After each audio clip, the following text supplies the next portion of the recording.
11वां मन है। इसमें वेदांत को उसमें कई बार जब पूर्व पक्षी खड़ा होता है कहता है 10 इंद्रियां 11वां मन, तो मतलब 11 इंद्रियां हैं।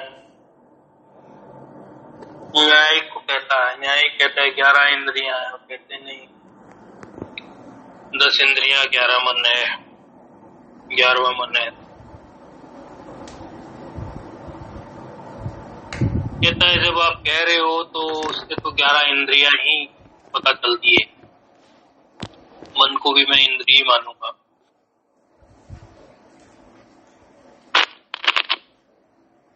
वेदांती मन को अंतःकरण वाला अलग विभाग दे देता है, न्यायिक फिर उसको इंद्रिया बनाने की विभागता है।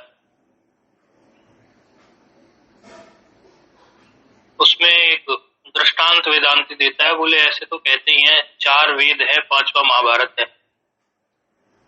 तो वो खाली गिनती के लिए आया, 5 की गिनती महाभारत से ऐसे बनाने के लिए आया।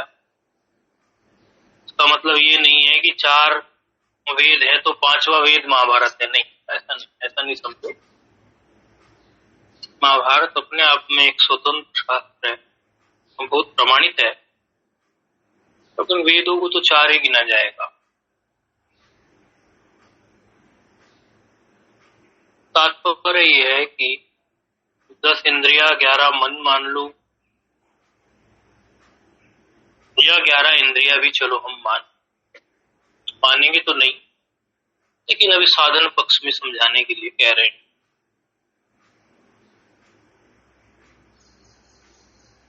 जब शास्त्रार्थ वाली विधा में आएंगे तब तो नहीं मानेंगे, साधन पक्ष में तो समझाना है कुछ, उसके लिए कुछ मान।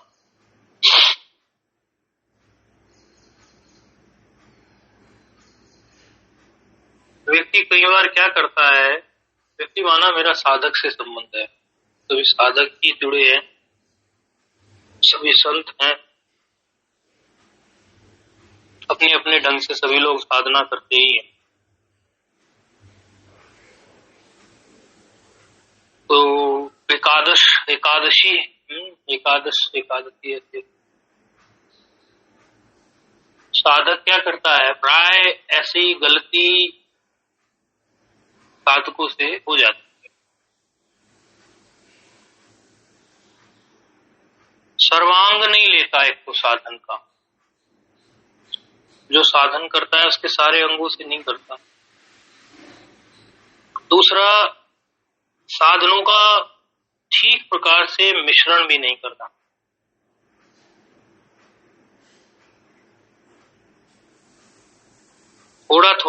थोड़ा साधन सभी जब होता है तो ऐसे आध्यात्मिक साधक की जो समझ है वो अलग प्रकार से खिलती है। कई लोग सुबह से शाम तक सेवा सेवा सेवा सेवा की बात करेंगे, स्वाध्याय की नहीं करेंगे। कई लोग स्वाध्याय स्वाध्याय स्वाध्याय की बात करेंगे, सेवा की नहीं करेंगे। ये एक मोटा मोटी बात हम बता रहे हैं, इसको जीवन में धारण करने जैसा है, कोई इसमें शास्त्रार्थ करने जैसा नहीं।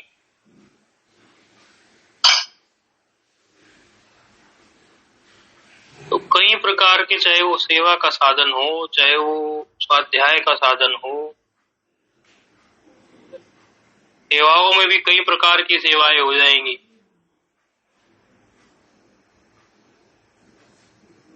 जैसे स्वाध्याय की तरफ इसको घटाने लग जाओ तो ज्ञान इंद्रिय कर्म इंद्रिय से देखो तो आपकी ज्ञान इंद्रिय कर्म इंद्रिय का उपयोग होता है। लेकिन स्थूलता से भी ये जो ज्ञान इंद्रिया होती हैं, आप ऐसा सोचते हो ये आंख नाक कान, ये तो केवल गोलक है, ये तो केवल व्यक्त के साधन है, व्यक्त करने के। चक्षुर इंद्रिय को व्यक्त होने का साधन ये आंख की पुतली वगैरह, आंख की ऐसी बनावट, ये गोलक, नाक यदि गंध ग्राहकम जो आपकी घ्राण इंद्रिय है, और गंध को ग्रहण करने वाली घ्राण इंद्री, वो दिखती नहीं है, वो जो भी लोग देख सकते हैं उसको। बाकी वैसे ऐसे नहीं दिखेगी सामान्य रूप से। यदि यही इंद्रियां होती, आंख नाक कान, ये तो मुर्दे के पास ही आंख नाक कान ऐसे ही होते हैं, लेकिन ये काम नहीं करते, क्योंकि जो इंद्रिय है वास्तव में उसका तो चेतना से घनिष्ठ संबंध है। चेतना नहीं तो, हाँ, चेतना नहीं है तो इंद्रिय काम करना पड़ता है।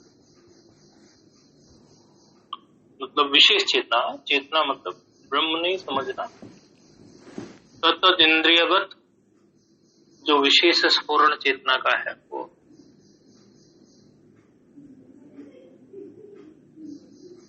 तो ये जो ज्ञानेंद्रियां हैं, इनको लगाए रखना सेवा में, कर्म इंद्रियां है, हाथ पैर इत्यादि जो है, इनसे भी सेवा लेनी चाहिए। कभी भी हमें ये बात विचार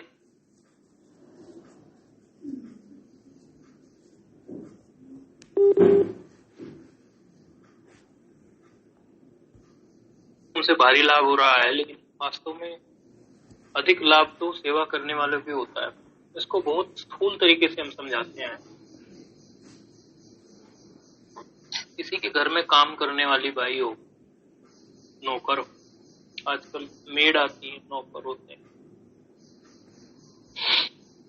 2 दिन 4 दिन 6 दिन ना आए तो पता चल जाता है कि किसका वैल्यू ज्यादा है। और बाकी के दिन आपके मन में ये अभिमान आ सकता है, किसी के मन में भी कि सेवक है, हम स्वामी है। तो वास्तव में स्वामी तो वही होता है जो सेवा कर रहा है। वो सेवक जो होता है ना, वो स्वामी को अपने अधीन ही रखता है। एक तरह से सेवा करेगा, स्वामी को निश्चिंत कर देता है। तो सामान्य रोल नहीं होता सेवा करने वाले व्यक्ति का। सेवा करने वाले व्यक्ति का बहुत अद्भुत, एक अलग प्रकार का एक स्थान होता है। तो गुरु सेवा जब करते हैं, तो गुरु अपनी अभयता में प्रतिष्ठित हैं, उन्होंने अपने जीवन में कुछ अभ्यास किया है ना, तो वो जो उनका अभ्यास है वो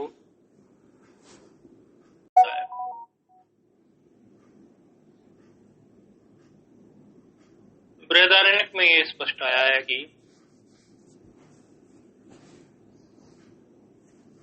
जो ज्ञानवान होते हैं, ब्रह्मज्ञानी होते हैं,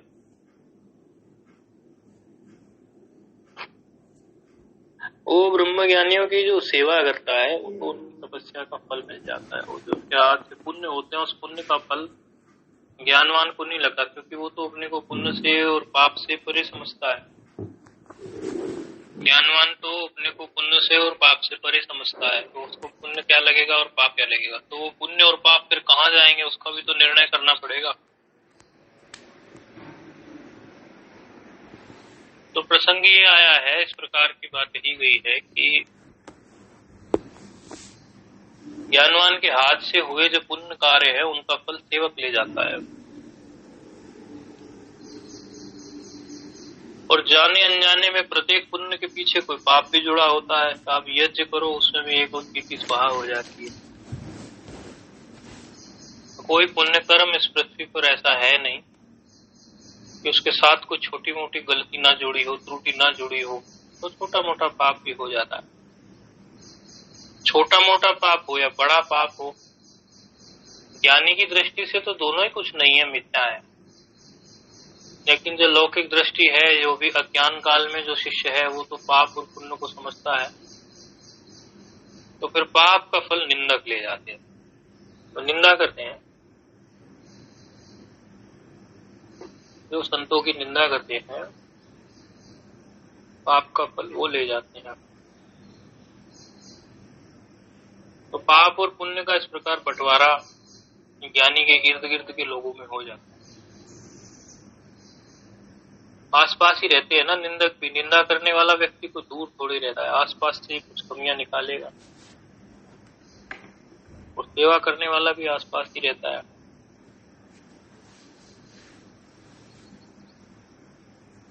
तो सेवा में लगाना चाहिए, ज्ञान इंद्रियों को भी और कर्म इंद्रियों को भी। लौट के वहीं आते हैं, जीवन में सभी प्रकार के साधनों का समावेश जब होता है तो आध्यात्मिक समझ इस प्रकार खिल उठती है कि साधक एकदम अद्भुत हो जाता है।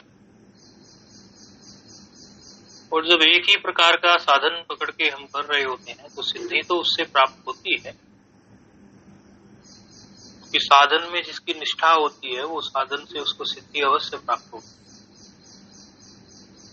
लेकिन जब समझ की बात करेंगे तो वो समझ तो तभी खिलती है जब अनेकों प्रकार की घाटियों से गुजरा हुआ होता है।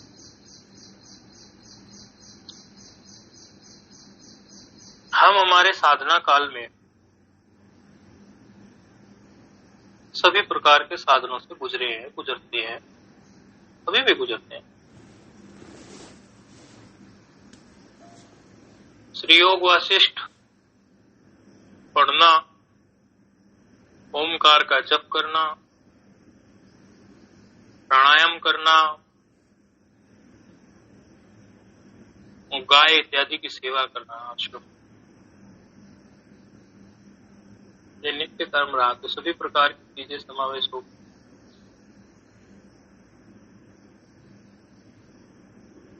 उपासना हो गई, जब ज्ञान हो गया योग वासिष्ठ जैसे अजातपाद के शास्त्र पर चिंतन, काय की सेवा हो गई। और कभी कभी जो अपने से समझ में थोड़े छोटे हों या उनको ये लगता हो मैं समझ नहीं आ रही कोई बात, थोड़ा उनको सत्संग सुना देना, वो भी सेवा होगी। शास्त्र की तो ऐसी बात है कि व्यक्ति को कुछ भी नहीं आता तो 2-4 शास्त्रों को अवश्य पढ़ लेना चाहिए। अब तो सारे शास्त्र संस्कृत के साथ साथ हिंदी में भी प्रकाशित हो ही रहे हैं। विद्वानों ने अपना जीवन लगाया, लघु पढ़ी, सिद्धांत पढ़ी, अमरकोश रटा, सांख्य पढ़ा, योग पढ़ा, न्याय पढ़ा, सब पढ़कर सभी शास्त्रों का निचोड़ निकाल के से हिंदी में प्रस्तुत किया। उनकी कितनी मेहनत हुई है, कितना परिश्रम उन्होंने किया है अपने अध्ययन काल में। लघु रटी होगी, सिद्धांत रटा होगा। अभी कोई शास्त्र संस्कृत का हिंदी में मिलता है तो उसकी कीमत 50-100-200 रुपए थोड़ी होती है। 50-100-200 रुपए कुछ ना कुछ मूल्य निर्धारण करने के लिए रखना पड़ता है। जिस महात्मा ने, जिस विद्वान ने उसको ट्रांसलेट किया होगा, 1000 रुपए भी उसकी कीमत नहीं, 2000 रुपए भी उसकी कीमत आप कैसे लगा सकें? आप सब जानते हैं लघु रटने में, लघु करने में कितना समय लग जाता है। 1.5-2 साल से पहले तो लघु नहीं होती, 3-3.5-4 साल से पहले सिद्धांत नहीं होती, 1-1.5 साल से पहले न्याय में पैर नहीं जमता। योग सांख्य इत्यादि प्रकरण ग्रंथ हैं, उनमें भी साल भर 6-6 महीने से पहले पैर नहीं जमता। वेदांत परिभाषा तक आते आते ही कई वर्ष निकल जाते हैं, फिर जाकर कहीं वेदांत में प्रवेश होता है। वर्षों की यात्रा है, 10-12 साल की कम से कम, वो भी फोकस्ड माइंड से पढ़े तो। नहीं तो लोग 10-12 साल तक सिद्धांत और ये सब भी नहीं कर पाते।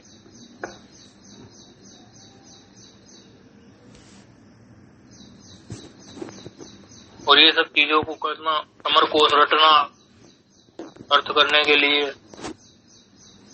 पढ़ना एक बात, उसका प्रैक्टिकल करना एक अलग बात। तो ये जो विद्वान लोग इतनी मेहनत करके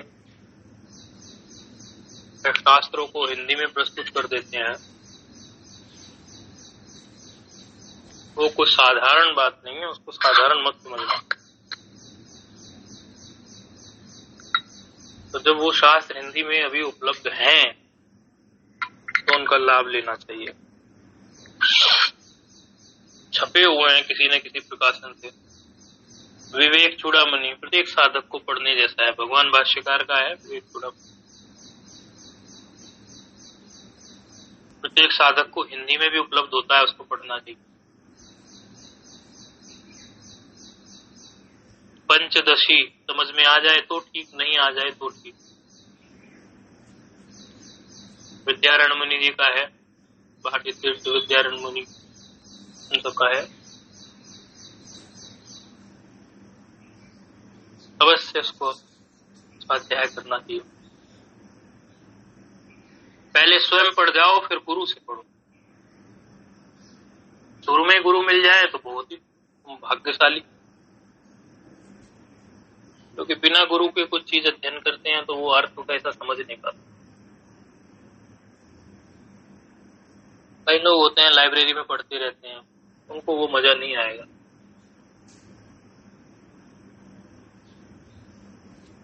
मजे का मतलब हम ये कह रहे हैं, मजे का अर्थ अब कहीं और न ले जाए, मतलब वो उसका सही तात्पर्य नहीं निकाल पाए।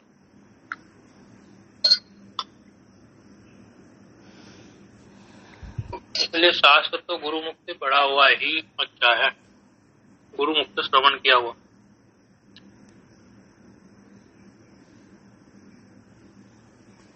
भगवत गीता घर घर में सहज सुलभ उपलब्ध।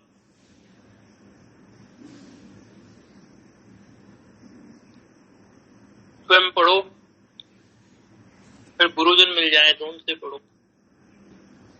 आजकल तो YouTube इत्यादि के साधन भी उपलब्ध है, कुछ तो करो।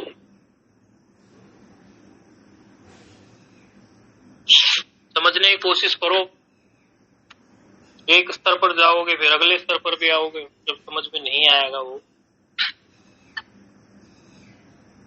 शांकर भाष्य की भी गीता प्रेस में उपलब्ध है।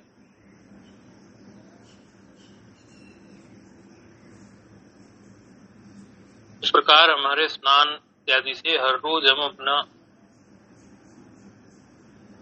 शरीर को स्वच्छ साफ करते हैं। इस प्रकार मन का स्नान जो है, हमारे अंतःकरण का स्नान सत्संग के द्वारा ही होता है। दूसरा तो कोई साधन है नहीं। आप बता दीजिए सत्संग के बिना कोई और साधन हो?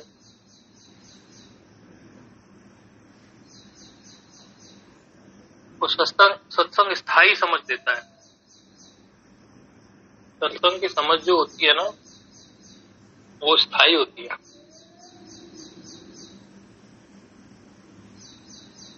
वो लंबी चलती है।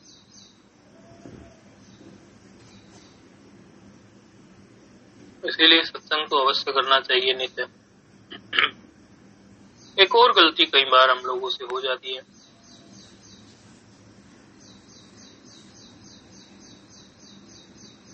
ये उन लोगों के लिए है जो कहते हैं हम तो नित्य स्वाध्याय करते हैं।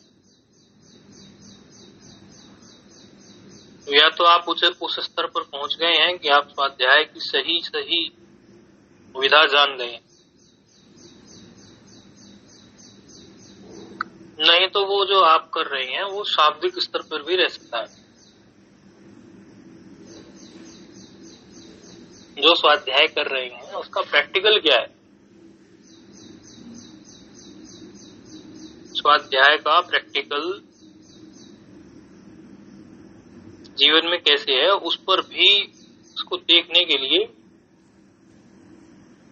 प्रैक्टिकल कैसे होगा, उस पर भी चर्चा होनी बहुत जरूरी है।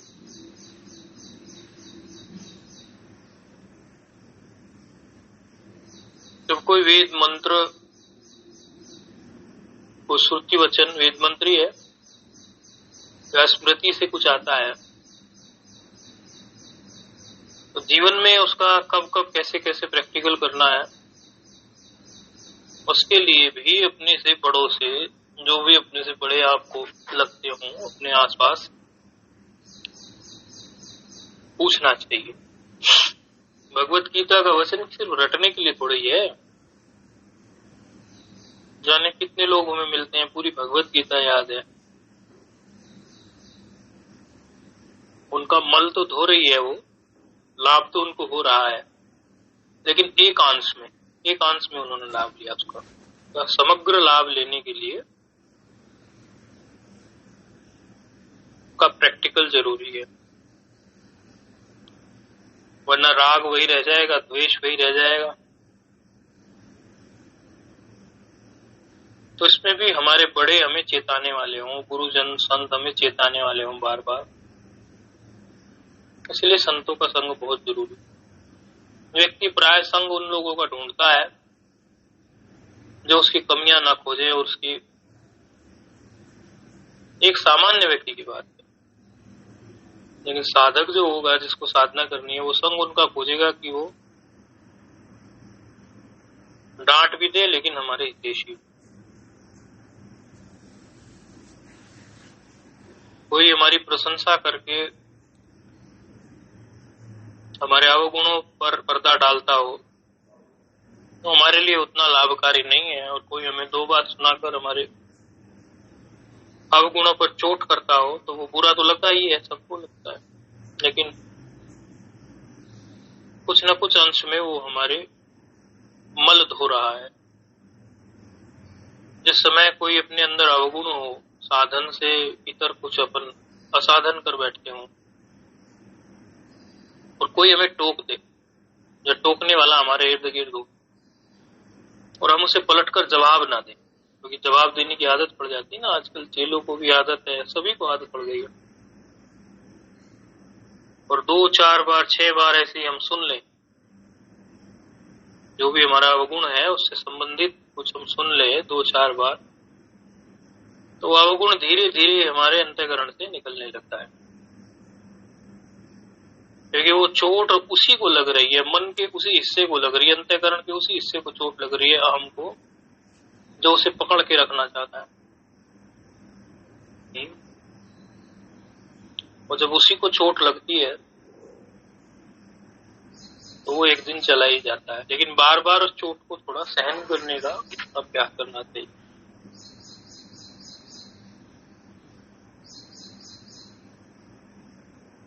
आजकल लोगों के जीवन में नीरसता इतनी हो गई है कि चारों तरफ से नीरस जीवन है, तो वो मीठा मीठा मीठा मीठा खोजते रहते हैं, बाहर कहीं से कुछ मीठा मिल जाए, मीठा मिल जाए। तो मीठा खोजोगे डायबिटीज हो जाएगी। मीठे वचन, मीठा माना मीठे वचन, मीठे वचन भी अधिक डायबिटीज कर देते हैं, बुद्धि की डायबिटीज, शारीरिक नहीं, बुद्धि में डायबिटीज हो जाएगी। अधिक मीठा मीठा खा लिया ना, तो मन बुद्धि को भी कड़वा कड़वा मिलना चाहिए, हमेशा मीठा मीठा, और हमेशा कड़वा भी नहीं मिलना, उसमें भी व्यक्ति नीरस हो जाता है। इसलिए सभी साधनों का सम्यक प्रकार से जीवन में यदि प्रवेश हो जाता है तो साधक की आध्यात्मिक समझ इस प्रकार खिल उठती है कि वो एक असाधारण साधक बन जाता है, असाधारण व्यक्ति बन जाता है। प्राय देखने में आता है आज के जीवन में लोग तपश्चर्या से बचते हैं, एक से एक स्वाध्याय और बुद्धि की वैभवता वाले और बुद्धि के स्तर पर काम करने वाले साधक मिलते हैं अनेक प्रकार के। कोई लोग फलाने मिशन में, ढिमाने मिशन में, या फलानी संस्था में, इस संस्था में, उस संस्था में, लेकिन तपश्चर्या का अभाव होता है उनके जीवन में, कई बार देखने में आता है। तो जिसके भी जीवन में तपश्चर्या का अभाव हो, वो इस तपश्चर्या वाले पॉइंट पर भी काम कर ले, और कुछ टाइम के बाद मन अपना एक कंफर्ट जोन बना लेता है, कंफर्ट जोन, जहां मन को हमेशा अनुकूल लगता है, एक ही चीज करने के अभ्यास में, एक ही चीज करने, उससे भी कभी कभी इधर उधर करके देखना चाहिए। मन को हमेशा एक ही चीज की आदत मत बनाओ, नहीं तो वो समग्र का आनंद नहीं ले पाएगा। ब्रह्म कोई एक चीज नहीं है, समग्र है। समझाने के लिए समग्र शब्द है, समग्र शब्द भी नहीं बनता है, लेकिन समझाएंगे तो कुछ तो शैली प्रयोग करें। तो ब्रह्म कोई एक चीज नहीं है, ये सब चीजों का अधिष्ठान है, तो ये सब चीज उसमें है। इसीलिए यदि ब्रह्मानुभूति चाहते हो तो अपनी समझ को बहुत बड़ा करना पड़ता है। छोटे मोटे स्तर पर ये बात नहीं बनती। ब्रह्मानुभूति ने चाहिए, उनको सभी प्रकार के साधनों का प्रवेश चाहिए होता है। सेवा भी होनी चाहिए, स्वाध्याय भी होना चाहिए। स्वाध्याय का प्रैक्टिकल कब कैसे करना है उतनी समझ भी होनी चाहिए।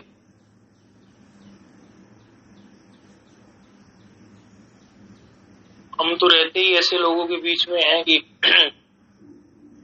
दिन रात लोग स्वाध्याय करने में लगे रहते हैं, लेकिन कई बार तपश्चर्या से वो पीछे हट जाते हैं, सेवा से पीछे हट जाते हैं। तो वर्षों पुराने स्वाध्याय के व्यक्ति भी हमने देखा है कि वो समझ उनके अंदर दिखाई नहीं पड़ती जो होनी चाहिए। 10 साल 12 साल 15 साल से स्वाध्याय करते हैं, लेकिन वो समझ नहीं होती। स्वाध्याय तो आपका एक दिन का भी आपको समझ दे सकता है, आप पर कितना चिंतन करते हैं और उसका फिर प्रैक्टिकल क्या करते हैं। किसी व्यक्ति ने तैरना सीखा और वो तैरना सीख के रोज अपने डल्लप के गद्दे पे सोया रहे, तैरने नदी में ना जाए, स्विमिंग पूल में ना जाए, तो उसके तैरने का कोई क्या लाभ हो गया। मुसीबत पड़े में तो तैर ही लेगा, लेकिन फिर भी तैरना सीख लिया है तो कभी कभी बीच में तैरना भी चाहिए। तो शास्त्र पढ़ते हैं, स्वाध्याय करते हैं, तो तैरना सीख रहे हैं ना, तो उसको प्रैक्टिकल का भी सोचना चाहिए। और रोज सुबह से शाम तक प्रैक्टिकल के खूब मौके आते हैं।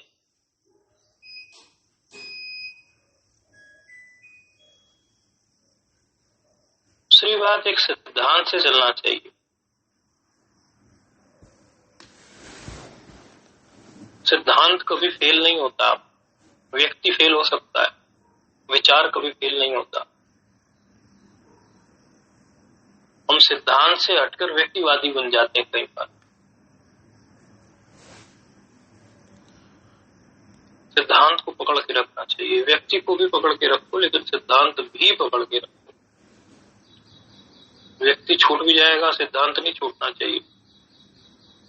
सिद्धांत आपका चाहे हिमालय में है, आप चाहे रामेश्वरम में है, वहां तक चलेगा। व्यक्ति तो बदलते रहते हैं, अवतार भी बदलते रहते हैं। यदि एक ही अवतार से काम चल जाता तो फिर 24 अवतार क्यों हो चुके होते। लेकिन फिर से वो उसी सिद्धांत पर बोलते हैं उपनिषद। उसी सिद्धांत को लेकर लीलाएं भी करते हैं। उपनिषदों के सिद्धांत को लेकर ही लीलाएं करते हैं। उनमें तात्विक अर्थ होते हैं, तो कोई समझे तो ठीक है। इसी के लिए फिर गुरुजनों के पास जाना पड़ता है कि शास्त्र क्या कह रहा है। स्वयं पढ़ने की बात तो हमने इसलिए बोली कि गीता, भगवत गीता, विवेक चूड़ामणि या एक सामान्य दासबोध एक ग्रंथ आता है, बहुत पढ़ने जैसा है, बहुत अच्छा है। गीता प्रस्तुति है उसको, तो बिल्कुल सामान्य लोगों के लिए। बाकी जो गुरुजनों से कनेक्टेड है, स्वाध्याय इत्यादि करते हैं, तो उनकी तो बात ही निराली है। तो 10 इंद्रियां, 11 मन, सभी को अभ्यास में लगाए रखना चाहिए, छोड़ना नहीं चाहिए। आंख को, कान को, आंख को, हाथ को, पैर, सभी को अपने अभ्यास में लगाए रखना चाहिए। एकादश का यही सही एक तरीका है। चलो।